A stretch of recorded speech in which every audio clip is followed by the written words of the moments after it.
Kabalo ba mo nga depression kills, no? Sama sa netabo tong bag-o lang nga I think it's in Bulacan, no? Nga ang nanay nga na depress accordingly gisunog ang iyang tulok I don't know kung pila ka anak basta iyang mga anak at the same time she kills himself, no?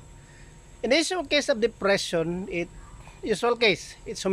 suicidal, but this case it's homicidal, it's murder actually, no? So this time dili gyud kumpiyansa na mental health, no? It might be an isolated case right now, but it's alarming, no? Way back 5 years ago when I started this office, nakita na namo that right after pandemic the possible problem would be mental health because of a long-term effect of pandemic, which is isolation, and we are now in crisis.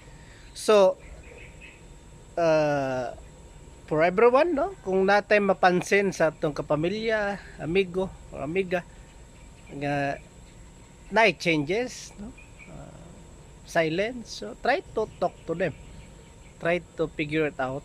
Okay, it might nga ma-express nila unsay ginagian nila because it might be an antidote, but if not, you can ask for professional naman life coach for that matter.